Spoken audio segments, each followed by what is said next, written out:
안녕하십니까. 6월 3일은 대한민국 대통령을 뽑는 날입니다. 사전투표가 끝이 났습니다. 지난 대선보다는 낮은 34.74%의 사전투표를 기록을 했습니다. 호남 지역은 투표율이 높았고 사전투표율입니다. 영남 지역은 사전투표율이 낮았습니다. 서고 동자라고 합니다. 하지만 본투표율이 남아있습니다. 그리고 사전투표율이 아주 높을 거라고 예상을 했지만 36.93%였던 지난 대선을 뛰어넘지는 못했습니다. 대한민국의 정치, 경제, 사회, 문화뿐만 아니라 외교, 안보까지 송두리째 다 책임을 져야 되는 다음 대통령으로 여러분들은 누구를 선택하시겠습니까? 매일신문 배종찬의 정치폭력 진행을 맡은 배추도사 배종찬입니다. 여러분들 구독 꾹 눌러주시고 좋아요도 많이 보내주시면 좋겠습니다. 오늘 아주 특별한 손님을 모셨습니다. 여러분들이 이미 좋아하고 계시고 또 대한민국의 미래를 걱정하고 계시고 또 대한민국 정치계의 전설입니다. 전 대통령 후보였고 또 국회의원을 지내셨고 또 고시를 3개나 합격을 했던 대한민국 대표 정치인 박찬종 변호사를 모셨습니다. 안녕하십니까? 안녕하십니까? 네. 정말 이제 본선거일이 3일밖에 남지 않아서 3일. 네, 마이너스 3입니다. 그동안 정말 대한민국의 정치 역경을 다 겪으셨던 박 변호사님입니다. 어떤 마음이 드십니까? 우선 6공화국 체제 87년 6.29 이후에 헌법 개정을 통해서 수립된 6공화국 체제 지금 8번째 대통령을 우리가 뽑는 셈인데 네. 이게 전부 복수전으로 귀결된 것 같아. 이게 온전하게 임기를 마치고 퇴임 후에 좋은 평가를 받는 대통령은 거의 없다. 그래도 일단 뭐 신체적으로 물리적으로 뭐 탄핵 이런 게서 비켜난 분은 김영삼, 김대중 두 분이지만은 거기도 가족 문제 때문에 결국 마지막 순간에 당을 탈당할 수밖에 없었고 그 외에 이명박, 박근혜, 노무현 다 탄핵 또는 이게 부패 사건으로 수사를 받았고 장기간 옥고를 치렀고 노무현 대통령이 스스로 목숨을 끊었고 그리고 이제 문재인 대통령도 지금 5년 동안의 그 일로 지금 뇌물죄 등으로 기소가 돼 있고 윤석열 대통령은 탄핵되고 내란 혐의로 지금 재판을 받게 됐고 이제 이런 상황이니까 이게 5년 임기 대통령이라는 게 결국은 대통령 되는 사람들의 일생이 불행으로 끝나는 이제 이런 일이 반복되고 있는데 이번 이 선거 결과도 그 결과 여하에 따라서 또 비극적이고 불행한 대통령과 또 그 불행한 시대를 우리가 경험하지 않을까 하는 두려움이 이 시간에 두려움.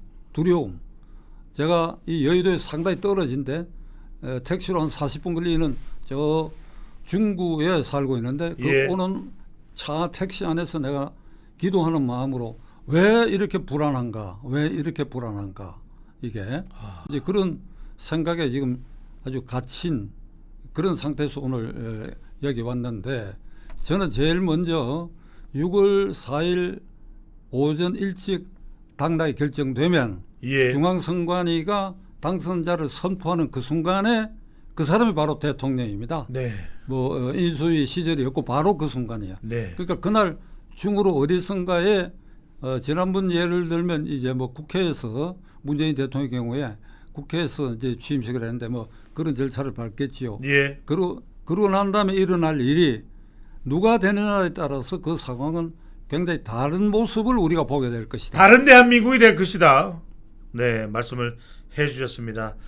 자, 우리 박 변호사께서도 항상 유권자들이 깨어 있어야 된다.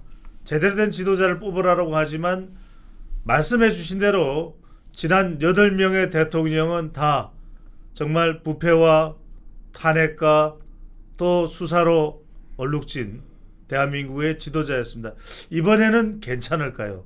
불안한 마음은 왜일까요? 우선 이야기부터 좀 해야 되겠습니다. 박 변호사님의 대학 후배이기도 합니다. 과 후배입니다. 경제학과. 상당히 한때는 총명한 인물로 그렇게 주목도 받았던 사람인데 지금 완전히 대한민국을 여론을 뒤집어 놓고 있습니다. 요동치게 하고 있습니다. 바로 유시민 작가입니다. 김문수 후보입니다. 예전에 서울대는 경영학과와 경제학과가 다 같이 상대로 묶여 있었던 것으로 기억이 나는데 그러면 김문수는 유시민의 형님이고 설란영 여사는 형수입니다. 이른바 형수욕설 파동이 일어났다라고 지금 화들짝 언론은 뒤집어지고 있습니다. 일개 여성 노동자였던 설란영이 서울대 김문수를 만나서 결혼하면서 국회의원 부인도 되고 경기지사 부인도 되고 대선 후보 부인도 되고 고향이 됐던 거 아니냐. 그래서 제정신이 아니다. 이른바 형수욕설 파문 아니냐 이런 이야기가 나오면서 지금 이재명 후보에까지 불똥이 튀고 있습니다. 이 점 박 변호사께서는 어떻게 보고 계시는지? 유시민 전 장관 그 뭐 자꾸 작가라고 얘기하는데 작가라고 붙이려고 그러면 1년에 서너 권의 책을 계속 내야 작가지. 네. 뭐 책 낸 거 얼마나 된지 모르겠는데 유시민 전 장관이죠. 노무현 대통령 아래 노무현에 대한 절대적 충성파였지요. 그 보사부 장관도 하고 국회의원도 했는데 저하고 이제 같은 대학에 같은 과 이제 나왔으니까 선후배 사이가 되는데 제가 조우한 것은 한 두세 번밖에 이렇게 지나쳐서 만난 일 그 기억밖에 없어요. 아하. 근데 이번에 배 대표가 말씀하신 유시민 전 장관의 그 설난영 여사를 두고 한 그 말은 고졸 여성을 비하했다. 고졸. 그렇게 따지면 유경수 여사도 고졸 출신이고 권양숙 여사도 고졸 출신이에요. 고졸 출신 여성을 비하했다. 고졸 출신은 대통령 후보 또는 대통령 부인이 될 수 없다. 이걸 단정적으로 얘기한 것이고 그 다음에 더 문제는 여공 출신이 어떻게 대통령 후보 부인이 될 수 있냐. 여공. 그러니까 우리가 60, 70년대 이걸 공순이라 그랬지. 예. 그 설란의 여사가 공순이 출신이지. 고졸의 공순이.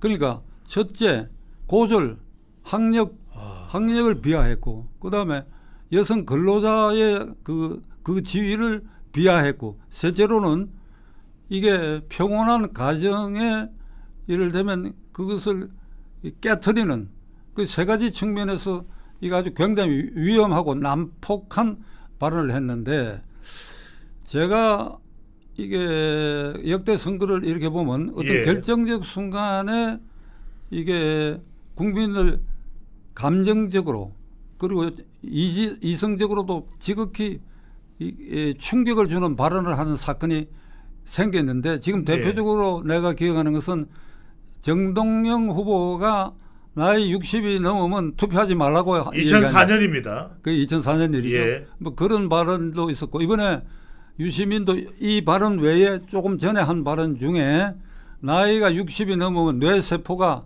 30, 40대에 비해서 훨씬 감소하게 되니까 판단력이 늘어지니까 중요 직책을 맡지 않으면 안 된다고 얘기했는데 배 대표 말씀 어디서 들으니까 금년에 67세라 그랬지요.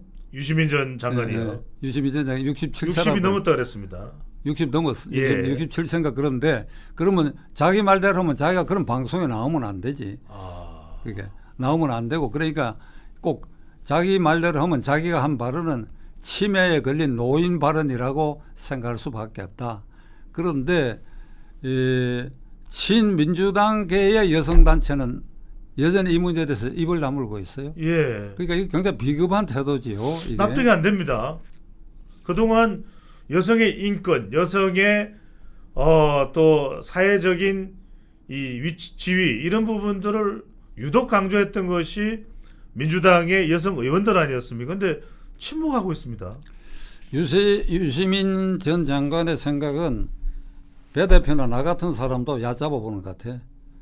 자기는 학사 학위를 갖고 4년제 대학 나와가 독일 가서 석사 학위를 해왔거든. 예. 그러니까 석사 학위를 취득하지 못한 부류도 전부 이게 덜덜인 사람으로 생각하고 있지 않냐는 생각이 들고, 그 다음에 무엇보다도 자기가 충성을 바치고 대통령 만드는데 기여해가 대통령이 된 노무현 대통령의 은공을 입고 장관까지 지냈는데, 예. 이 말은 노 대통령과 권양숙 여사를 정면으로 쏘아붙이는 발언이에요. 아, 노무현 대통령 고졸 출신 아니에요. 예.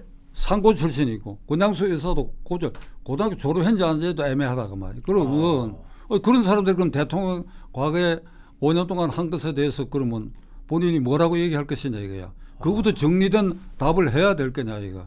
그러니까 이런 자기가 따랐던 노무현 대통령 부처에 대한 모욕 행위도 되는 것이고, 예. 그리고 어떻게 보면 사자 명예훼손도 되는 거지. 아, 사자 명예훼손요. 명예훼손죄 중에 사자 명예훼손죄도 있고, 돌아가신 분들요. 돌아가신 사람에 대한 명예를 훼손하는 것도 형법의 그 구성 요건이 돼 있어요. 사자 명예훼손. 예.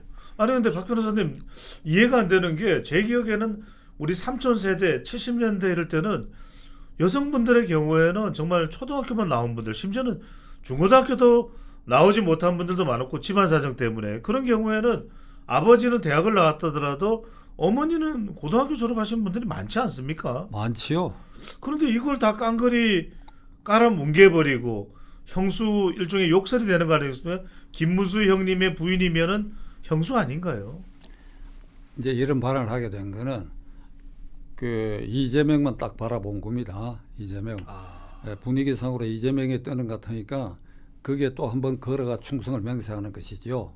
이게. 예. 그러니까 이게 내가 보기에 이 설난영 여사가 당치도 않는 지위에 오르는 부인이 돼갖고 국회의원 부인이 되고 고졸 출신 공순이가 국회의원 부인이 되고 또 지사 부인이 되고 이제는 대통령 부인이 되니까 제정신이 아니라 그 제정신이. 예. 제가 보기에 유시민이가 제정신이 아니야. 아, 그러니까 이건 이 얘기로 여기서 끝내겠어요. 이건 유권자가 판단할 일인데 알겠습니다. 결론은 예. 유시민 자신이 제정신이 아니다. 제정신이 아니게 된 그 동기와 과정은 네. 이재명에게 꽂히다 보니까 예. 그러니까 이재명 대통령이 된 후에 뭔가 좀 거친 표현인지 모르겠어요. 부스러기라도 다시 주워 먹으려고 하는 일 아니냐. 아, 뭐 어디가 지금 설이긴 합니다만 일각에서는 뭐 국무총리 설도 나오고요.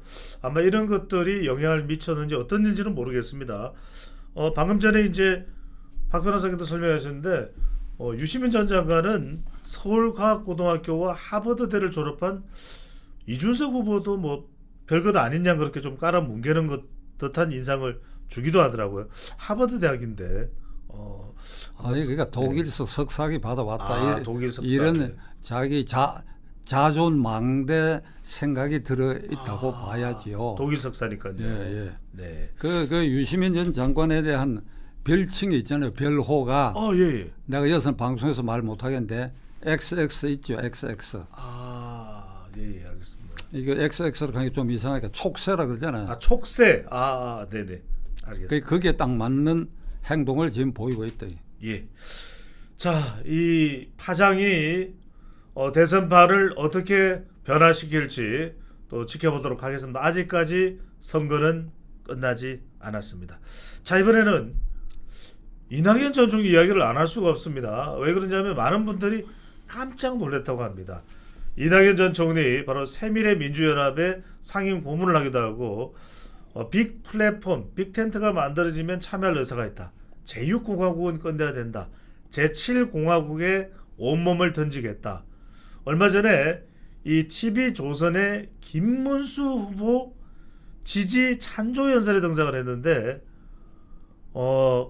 박찬정 변호사도 아실 겁니다. 근데 이낙연 전 총리가 목소리 톤이 매우 낮거든요. 이 연설을 할 때도 보면 방송 인터뷰 할 때도 저도 이제 직접 방송 인터뷰를 진행해 보고 있는데 이낙연입니다. 그래서 목소리 낮은데 그날은 괴물 독재 국가를 이야기하면서 절대로 이런 일이 일어나서는 안 되기 때문에 저 이낙연이 이 자리에 섰습니다.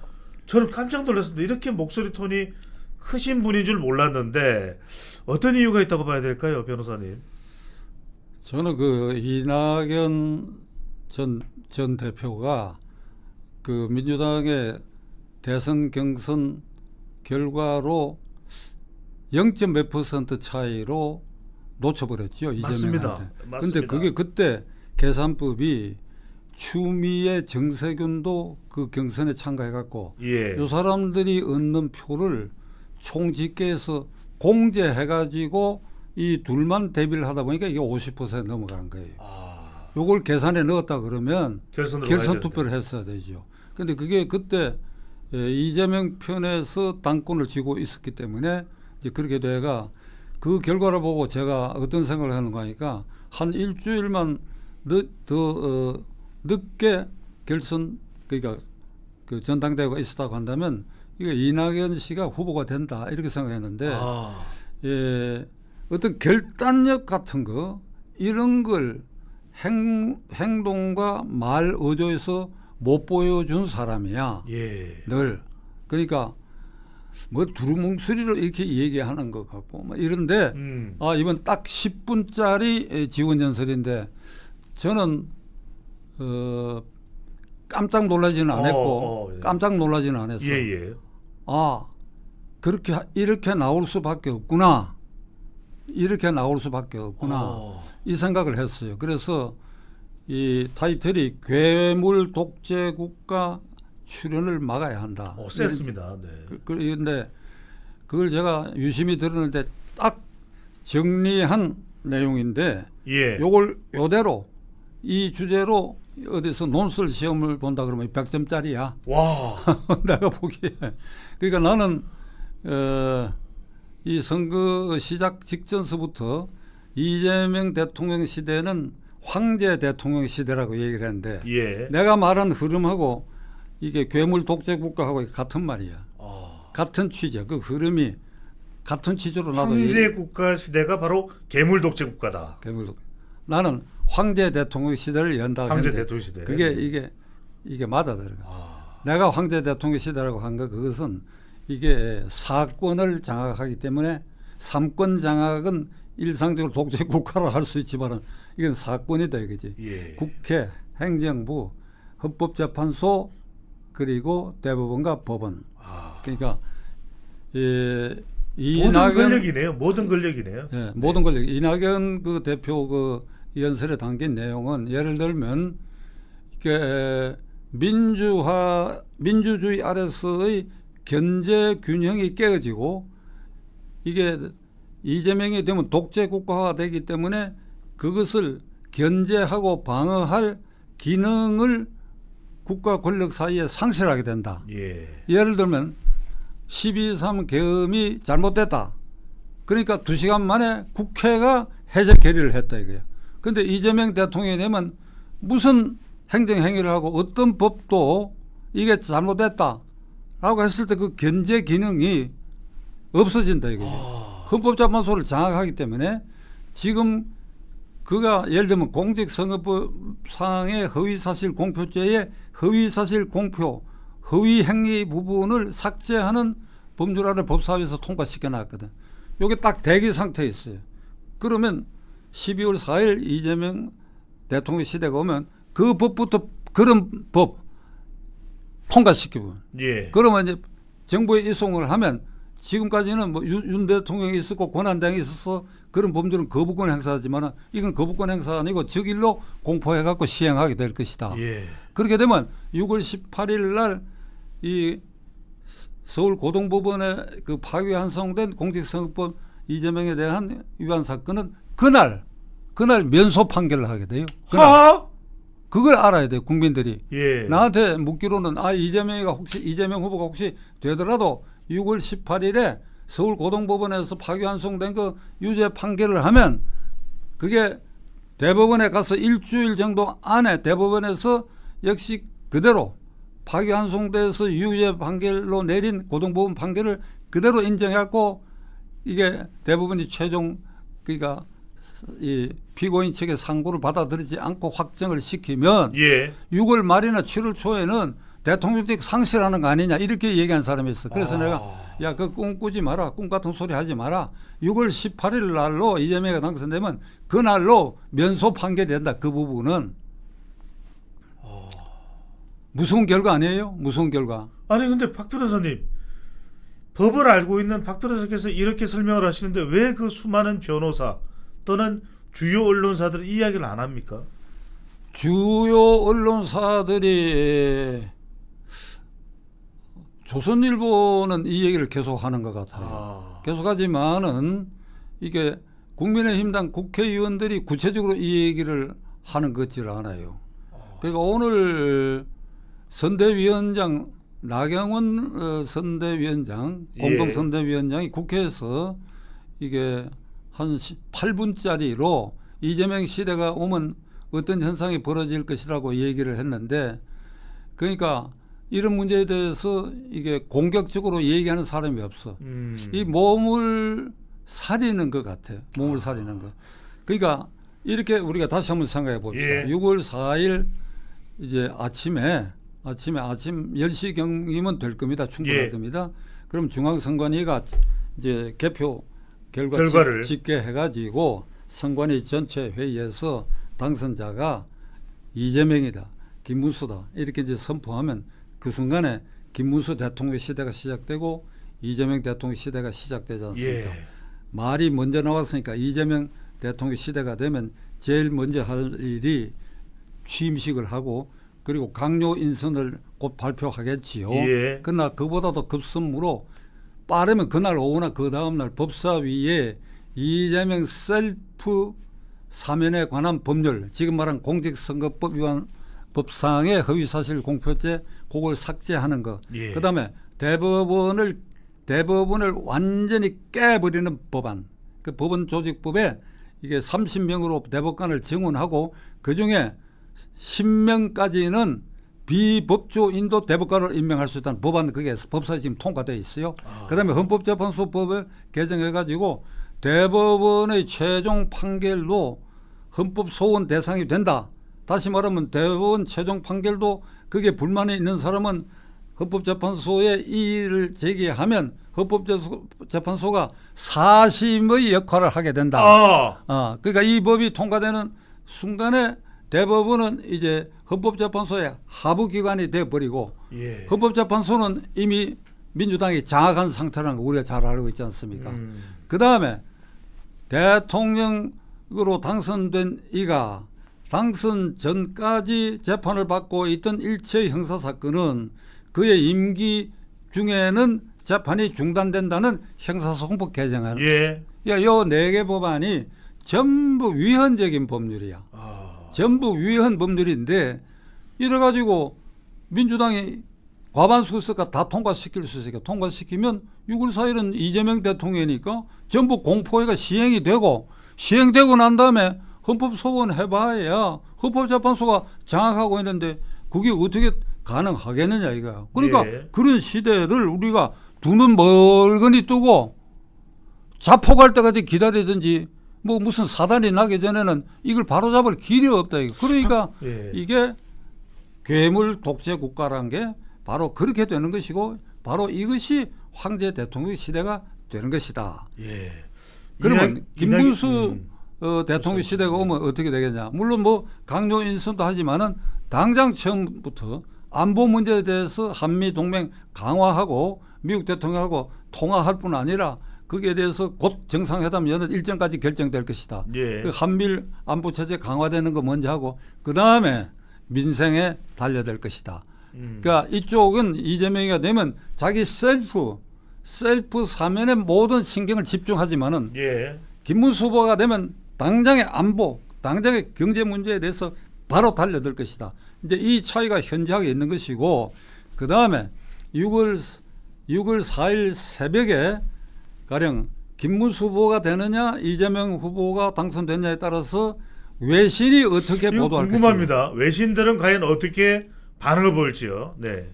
제가 추정컨대는 외신이 이재명 후보가 대통령이 되면 대한민국 헌정사상 정과 사범이고 중요 범죄의 피고인으로 5사건에 두 건의 범죄 사실로 재판받고 있고 당장은 대북 송금 사건의 유행 결의 제재 대상이 되는 예. 이런 피고인 범죄자가 대한민국 대통령이 됐다고 틀림없이 그렇게 보도할 것입니다. 그러니까 그 순간에 이 국격이 떨어진다. 그러니까 지금 매일신문 TV 시청자 여러분들 제가 말씀드리고 싶은 것은 지금 우리끼리 이 안에서 야 이거 이런 일로 우리가 감정을 상하고 그러니 이런 후보를 어떻게 찍겠느냐 또 이런 이유로 이게 못마땅하다 그러니까 찍을지 말지다 아이고 기분 나쁘다 우리는 투표를 안 해야 되겠다 그러니까 이런 생각을 하시면 안 된다는 걸 제가 말씀드려요. 이거 한번 생각해 보십시오. 국가의 격이 어찌 되겠니. 지금 대한민국 여건이 220개 이게 세계에 있는 국가 중에 이 통용력이 가장 높은 게 대한민국 여건입니다. 여건 경쟁력 세계 1위입니다. 그러니까 이런 나라에서 이런 대통령이 출연했다고 하는 것은 그 자체로 국격이 떨어지고 국가이익이 손상된다. 그에 비해서 김문수 후보가 대통령이 되면 보도는 아마 이렇게 나올 것입니다. 대한민국에서 노동운동가 출신의 출신의 보수주의자가 대한민국 대통령이 됐다. 이렇게 나올 거예요. 예. 이건 미담 기사로 나오고 이쪽은 범죄인이 대통령이 됐다는 그런 기사로 나올 테니까 자 사전투표 하지 않으시고 본투표를 눈앞에 둔 분 중에 중간에서 머뭇거리는 분들에게 제가 말씀드립니다. 요걸 한번 대비해 보십시오. 그러니까 이번 선거도 그렇지만 결국 선거의 최종 그 판단의 대상은 정당이 아니고 사람이라는 걸 우리 인식해야 돼요. 사람 인물이다 이거야.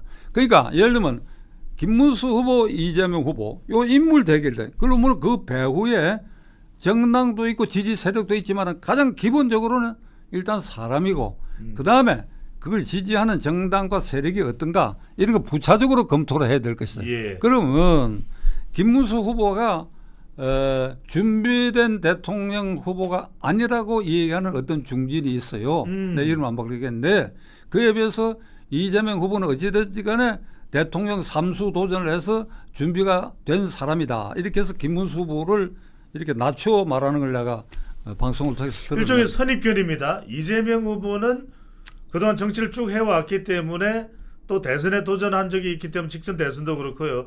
준비됐다. 또 반면에 김문수 후보는 고용노동부 장관하다가 덜컥 대선에 뛰어들었기 때문에 준비되지 않았느냐. 실제로는 그런 것인지 그렇지 않은 것인지에 대해서 박 변호사님께서 말씀을 하십니다. 제가 보기에는 이재명 대표가 준비된 대통령 틀림없어요. 뭐를 준비했느냐? 셀프 사면을 준비한 사람이다. 셀프 사면. 이게 자기에게 걸려있는 이 모든 사건이 유죄가 되면 말이죠. 이게 평생 감옥에서 못 풀려나와요. 감옥에서 못 풀려. 적어도 최소한도로 이명박 박근혜처럼 5년 이상은 살아야 돼요. 이걸 생각해보면 끔찍하단 말이야. 그러니까 경기지사 말기수부터 어떻게든지 당대표 되고 국회의원 되고 대통령 후보 되고 대통령 돼야 되겠다 이렇게 되는데 이거 셀프 사면에는 본인의 사면 문제만 있는 게 아닙니다. 본인의 측근들 있잖아요. 가까운 친구들이 당장으로 말하면 이화영 평화부지사가 진영 8년인가 고등법원에서 실형 선고를 받아 지금 감옥에 들어앉아 있잖아요. 이 대법원이 주눅이 들지 않으면 이건 완전 상고기각돼요. 그러니까 이화영 구제해야지요.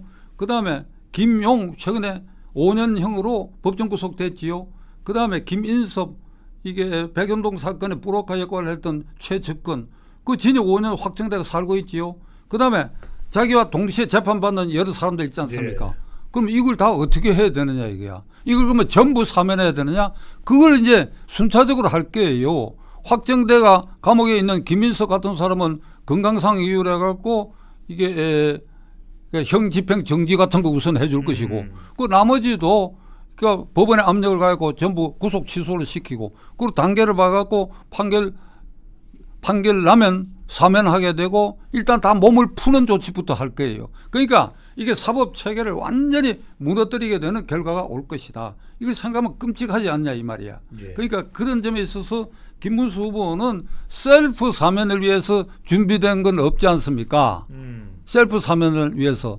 그러면 그가 평생 살아온 길이 뭡니까? 늘 국가를 생각하고 노동자를 생각했고 경제를 생각했고 그다음에 국가 안보를 생각했고 소련이 붕괴된 이후에 이거 김일성 체제를 갖고는 절대로 이게 우리가 그렇게 추구해서 살아갈 수 없는 체제라고 예. 생각해갖고 자기가 자신이 이 얘기했죠. 나 공산주의자였다 학교 다닐 때부터. 그런데 소련 붕괴 때부터 이거는 이제 낡은 체제고 이건 박물관에 던져버려야 할 시스템이다라고 각오하고 자기가 철저하게 자유민주주의와 시장경제 원리에 충직한 그 노선을 긋겠다고 했으니까 지금 이재명 후보가 이 어렵게 사는 저소득층이나 자영업자에 대해서 달콤한 공약들을 많이 하는데 김문수가 그걸 모르고 있겠어요?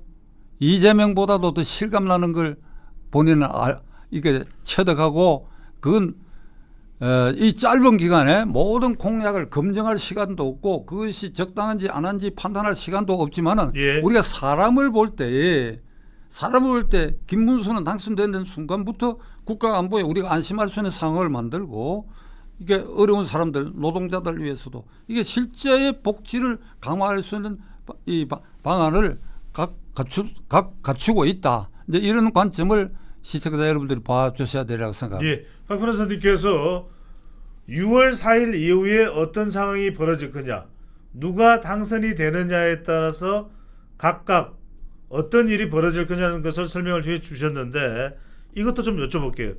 이준석 후보가 TV 토론에서 이야기했던 부분인데 이거 법과 관련돼서 여쭤봅니다. 이민법 212조를 이야기하면서 쌍방울 대북 송금 건이 있기 때문에 이재명 후보가 미국에 못 갈 수도 있다. 대통령이 되더라도. 이건 어떻게 보시는지요? 유엔 제재에 이게 불량 국가로 유엔에서 결의된 이게 김정은 집단에 대해서 송금을 하거나 물자를 보내는 거 금지되어 있어요. 예. 그건 유엔 결의고 미국의 정책으로도 그 관련자들을 입국 금지 또는 재산 동결 조치를 할 수가 있습니다. 할 수가 있고 국제사법재판소에 김정은이가 그게 지금 제소되어 있어요. 그러니까 예. 김정은이가 북한 지역을 이탈해가지고 제3국에 잘못 나타나면 국제경찰이 체포도 할 수 있어요. 체포. 지금 그 얘가 필리핀의 전 대통령 이름을 내가 지금 깜빡했는데 있습니다. 네. 그 대통령이 재임 중에 경찰에 하명을 해가지고 영장 없이 마약 범죄는 사살하다가 6천 명이 사살당했어요. 이게 국제사법재판소에 제소돼 가지고 이게 범죄자가 됐는데 최근에 2달 전인가 필리핀을 떠나서 말레이시아에 갔는가 했을 때 거기서 체포됐어요. 지금 감금당하고 있어요. 예. 예. 그러니까 이제 그런 사례에 비춰봐 가지고 이게 미국이 이재명 대통령에 대해서도 이준석 후보가 말한 것처럼 그러니까 정상회담 제안을 안 할 수도 있다고. 그 미국 이민법에 의해서 이게 입국이 금지될 대상인데 그걸 대통령이라고 해가지고 백악관에 초대하고 할 수 있겠느냐 하는 이제 그걸 얘기한 것인데 예. 막 그거는 외교상의 문제가 있어서 어떨지는 모르지만 벌써 그게 유엔 결의에 의해서 또는 미국의 정책에 의해서 이게 출국 입국이 금지되거나 재산이 환수되거나 동결될 위험이 있는 사람을 대한민국 국민이 안 뽑아야지. 안 뽑아야 된다 이게 지금 그게 지금 미국이 이건 뭐 얘기 조금 빗나가지만은 예. 중국의 현재 또는 과거 지도층의 사람들의 미국에 숨겨낸 은닉 자산 어마어마한 현금 자산 달러로 강택민을 비롯해서 이런 사람들 재산이 미국이 다 파악을 하고 있어요. 예. 파악을 해가지고 시진핑이 정말로 대만을 침공하거나 미국의 국가 이익에 현저하게 저항하는 일이 있으면 이걸 동결한다는 것입니다. 그러니까 그 전직 지도자들이 시진핑한테 대만 문제로 너무 자극하지 마라. 그러니까 시진핑이가 대만에 대해서 침공을 하거나 유형적인 행동을 못할 것이다라고 하는 국제 정치학자들의 얘기가 예. 시진핑도 국내의 그 정치 세력 원로들의 말을 안 들을 수가 없다. 그 사람들 재산이 미국에 다 가 있는데 예. 이게 동결됐다. 그러니까 미국이 그만큼 강한 나라다 이게요. 그러니까 불법 부정행위를 저지른 지도자가 되어서는 안 된다 하는 것이 이준석 후보가 말한 그런 이민법으로 그게 그렇게 될 수도 있다 이거지. 박 변호사 바로 이 대목입니다. 외신과의 인터뷰인 것으로 생각이 되는데 이재명 후보가 양안 관련돼서 질문을 받습니다. 중국이 대만을 치려고 할 때 대한민국은 그렇다면 중국 편을 들어야 되는지 아니면 미국 편을 들어야 되는지라는 질문으로 생각이 됩니다. 중국이 대만을 공격하려고 할 때 한국은 중국 편을 들어야 될지 미국 편을 들어야 될지 이 부분에 대해서 이재명 후보가 외계인이 지구를 침공할 때처럼 같은 질문이다. 답변을 회피했습니다. 이 부분은 어떻게 봐야 될까요? 지금 가뜩이나 중국의 쉐쉐, 대만의 쉐쉐로 미국과의 관계, 일본과의 관계가 우려되는 상황이라서요. 외계인이 지구를 침공할 것이다라고 하는 거 유사한 질문이라고 그런 일은 안 일어난다고 이렇게 그 답변을 회피했다고 봐야죠. 예. 지금 배 대표 말씀하신 것처럼 쎄쎄 양쪽에다 쎄쎄 한다고 하면 되는데 이재명 대표는 운동권 출신도 아니고 뭔가 뭐 공산주의 사상에 뭐 이렇게 물들어 있는 사람도 아니고 이 얼치기야. 그러니까 운동권이 배후에서 밀고 있고 그 중에는 극자 사상. 예를 들면 경기 동부연합의 이석기 조직도 이재명을 밀고 있고 이제 그래가지고 이게 얼치기 있기 때문에 말이 이때 저때 다 변하는 거예요. 그러니까 네. 그 얼치기가 되는데 입으로는 뭐라고 얘기하는 거니까 미국은 점령군이고 소련군은 해방군이라고 하는 그 기조에 서 있다 이거예요. 그러니까 국제관계에 있어서 국가 이익을 지키는 것은 현실적이지 않으면 안 됩니다. 그러니까 대한민국이 왜 수립되느냐? 미국의 안보 기반 위에서 수립됐고 그 기반 위에서 국방비를 경제개발비로 써가지고 오늘날 우리가 칠 때 선진국가로 도약하게 된 경제적 기반을 만든 게 미국에 의존한 것이기 때문에 되게요. 그러니까 여기서는 분명히 해야 돼요. 그거는 조선조 말기 역사를 보면 알아요. 예. 말기에 명성하와 고종이 이쪽 저쪽에 눈치 보다가 결국은 일본한테 먹혀 들어가는 일이 생겼다 이거야. 러시아를 땡기려고 그러고 청나라 눈치를 보고 주체성 없이 이게 딱 한쪽에 섰어야지 한쪽에. 그러니까 그것이 이게 외교고 그것이 국가 이익을 지키는 길이다. 그러니까 이재명이 대통령 되는 것은 외교 안보를 완전히 헝클이고 불안하게 만든다. 불안하게. 네. 이 질문 안 드릴 수가 없습니다. 왜냐하면 이건 박 변호사께 여쭤볼 수 있는 질문인데 지금 많은 사람들이 우려하는 것은 정치보복은 안 한다라고 하는 이재명 후보입니다. 하지만 내란 혐의와 관련된 사람들은 절대로 그냥 둘 수가 없다라는 것이 지금 이재명 후보와 민주당의 입장입니다. 그러면 그 내란 세력의 범위가 어디까지인지 종잡을 수가 없는 것이고 당장 이준석 후보만 하더라도 TV 토론에서 대선 TV 토론에서 발언한 내용을 가지고서 지금 의원 제명을 운운하고 있습니다. 의원 제명을 운운하고 있습니다. 이게 정치보복이 아닌가요? 이게 권력이 말이죠. 한 방향으로 이렇게 폭주하게 되면 멈추게 할 사람이 없어요. 내부에서 폭주 기관차가 되면 그러니까 외부에서 멈추게 하는 거 그게 이제 국가 이게 상권 분립의 기조 위에서 견제가 이루어져야 되는데 그렇게 폭주해버리면 견제가 안 됩니다. 예를 들면 지금 한덕수 최상목까지 출국 금지 조치가 돼 있으니까 이 특검법 발의하면 막을 방법이 없어요. 특검 구성되면 소환해가지고 조사받아야죠.